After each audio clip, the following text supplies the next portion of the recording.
మేరా భారత్ మహాన్. పహల్గాం దాటి తర్వాత పాకిస్తాన్ వెన్నులో చలి పుడుతుంది. ఆ భయానికి ఆ పాకిస్తాన్ ఆర్మీ చీఫ్ ఆలా మునీర్ అనేటోడు ఉన్నాడుగా, మొన్న గతంలో పిచ్చి కూతలు కూశాడు కదా, వాడు దేశాన్ని వదిలేసి పారిపోయినట్టు వార్తలు వినబడుతున్నాయి, భార్య పిల్లలతో సహా. దానికి బింకంగా పాకిస్తాన్ ఏమంటుంది తెలుసా? ఎటుపోలేదు, అయినా బంకర్లో దాక్కున్నాడు, యుద్ధమే మొదలు కాలేదు, వీడిపోయి బంకర్లో దాక్కున్నాడు. అంటే మనం అంటే ఎంత గజగజలాడుతుండ్రో చూడండి.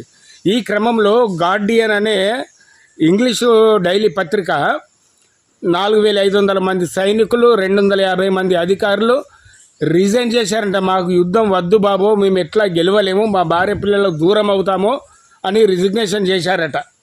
అంటే వాళ్ళు చేసిన తప్పు వాళ్ళని ఎలా వెంటాడుతుందో అర్థం చేసుకోండి. కాబట్టి భారత్ జోలికి వస్తే అలా బ్రతుకులు బస్టాండే, ఆ విషయం అందరికీ అర్థమైంది. వాళ్ళ జీవితాలు నాశనం అయితాయని అర్థమవుతుంది.